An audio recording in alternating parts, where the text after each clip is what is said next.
สบายดีทักทายสบายดีทุกคนตอนนี้เราอยู่กันที่หน้าทางซอยสีหอมนะทุกคนเนาะคลิปวิดีโอนี้เราจะพาทุกคนมารับชมบรรยากาศเส้นทางเนาะที่เพิ่นปรับปรุงใหม่เพิ่นกำลังเฮ็ดใหม่เนาะบ่แน่ใจว่าแล้วทันก่อนสงกรานต์หรือบ่นะทุกคนเนาะเส้นทางเส้นนี้เพิ่นก็สร้างมาโดนแล้วเนาะหลายเดือนเติบแล้วเนาะก็ยังบ่ทันแล้วปานนี้เนาะทุกคนเนาะก็เส้นทางบ่ฮอดกิโลนะทุกคนตามที่เบิ่งนี่นะเนาะบ่ฮอดกิโลนึง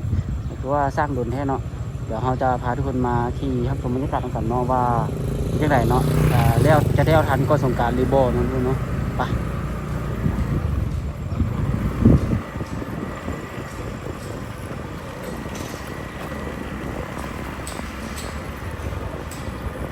ตามที่เห็นนี่ก็โอ้เพิ่นสิใส่เสาไฟพร้อมเป็นหยังเพิ่นเฮ็ดแบบนี้วะเนาะเป็นหยังเพิ่นเฮ็ดคึกแบบนี้มานี่นี่เฮ็ดเหลี่ยมๆแบบนี้ไว้เรื่องไหน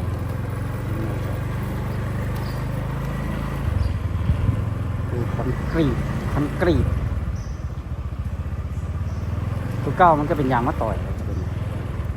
ขูดออกแล้วก็เป็นคอนกรีตแต่ตัวนี้เป็นอย่างเพิ่นเฮ็ดเบิงแบบนี้เนาะเฮ็ดเบิงเป็นแบบนี้ปลูกต้นไม้บ่เนาะปลูกต้นไม้แล้วเส้นทางตัวนี้จะเป็นแบบว่าบ่ให้รถใหญ่เข้ามาบ่เนาะหรือว่าจังได๋นะทุกคนเนาะบ่เข้าใจคือกันเป็นอย่างเพิ่นต้องเฮ็ดเป็นเหลี่ยมแบบนี้ไว้เนาะมันไผฮู้ก็คอมเมนต์มาให้ฟังเนาะเป็นอย่างเพิ่นถึงเฮ็ดแบบนี้ไว้แปลกยังเฮ็ดบ่แล้วซ้ำทุกคนทั้งหน้าเนาะอันนี้จะเป็นโซนอาหารกลางคืนนะทุกคนเนาะปิดช่วงนี้นี่ปิดบ่แน่ใจว่าอาจจะเปิดได้หรือบ่เนาะตัวแรงก็บ่ได้มาย่างเบิ่งเนาะจะมีคนหลายแห่งเนาะกลางคืน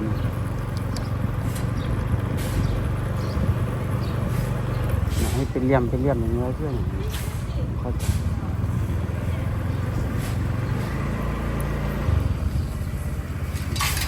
กำลังมีการก่อสร้างอยู่เนาะ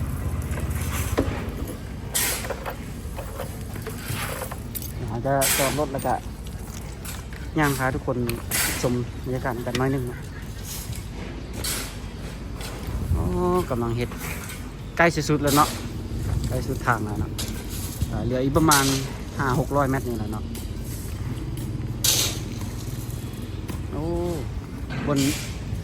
บนแยกนี้มันก็เฮ็ดใหม่เลยนี่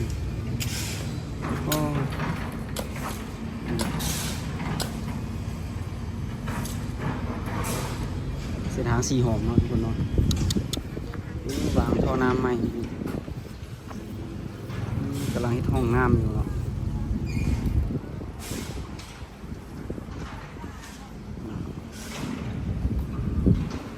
ไซส์ท่อคือว่าอย่างท่อน้อยอยู่นะทุกคนเนาะเป็นเอาลงเป็นท่อไม่แน่ใจเป็นท่อน้ำเสียหรือว่าท่อสายไฟครับตามที่เบิ่งห้างก็ยังเปิดอยู่เด้เนาะเปิดปกติแบบสำหรับคนที่มาย่างกินมาใช่เนาะคนที่อยู่ภายในนี่ก็ไปมาสัญจรลำบากในช่วงนี้เนาะหลายเดือนเลยได้เห็นเพิ่นสร้างมาเนาะก็ดูว่ายังบ่แล้วเชื่อเนาะกำลังปูเลยทางนั้นกำลังเทคอนกรีตเลยทางหน้าเขาเนาะ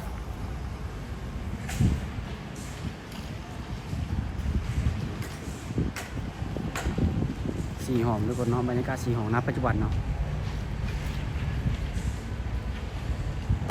มีการปรับปรุงเส้นทางเนาะแล้วก็ห้องน้ำบ่สิเนาะสายไฟบ่แน่ใจว่าเพิ่นสิใส่ไฟแยงทางเพิ่มขึ้นอีกบ่เนาะเพราะเส้นนี้ก็มืดเด้นอกจากร้านที่ตามร้านข้างทางที่เพิ่นใต้ไฟขายเครื่องอยู่นะย่างแบบวันอื่นทำบ่มีก็มืดเลยเนาะบ่แน่ใจว่าเพิ่นสิใส่ไฟใส่บ่เนาะกำลังเฮ็ด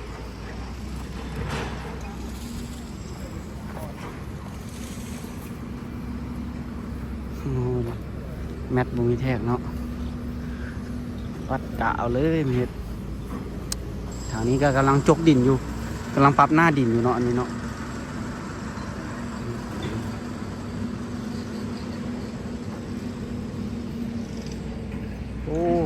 สงกรานต์นี่ยังบ่แล้วเนาะสงกรานต์นี่ยังบ่แล้วนะยังบ่แ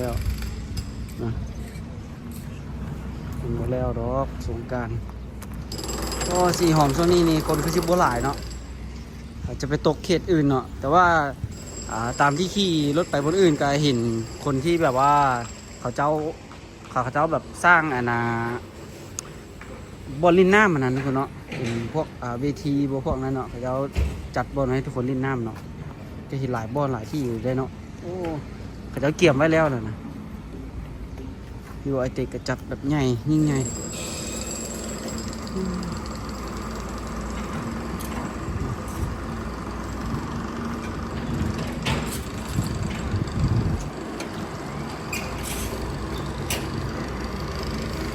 อ๋อยังบ่แล้วฐานปันนี้ฐานแล้วขนาดปิดตายเลยหลายเดือนเติบได้เนาะรถใหญ่เที่ยวเข้าเที่ยวออกบ่ได้เลยเส้นทางนี้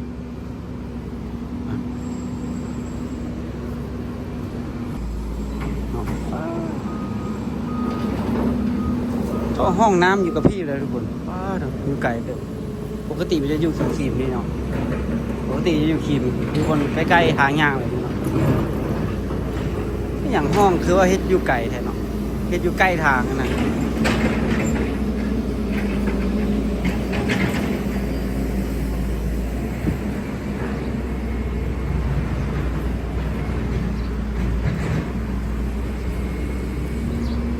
เฮ็ดห้องใกล้ๆซะเนาะ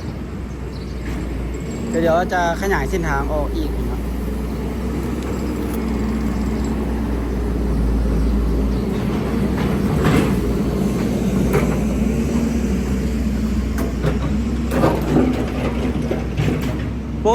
ปกติแล้วเส้นนี้มันก็บ่ได้มีปัญหาอย่างเด้น้ำเนิ่มไม่อย่างนี้ก็ไหลอยู่แต่ว่ามันก็คือว่าแล้วเนาะท่อน้ำเสียก็สมัยตะกี้พี่น้องสิสร้างเนาะก็บ่ได้ว่าสิตันหรือว่าสิท่วมไม่อย่างใดเนาะแต่ว่าเพิ่นก็ปรับปรุงไว้เพื่อว่า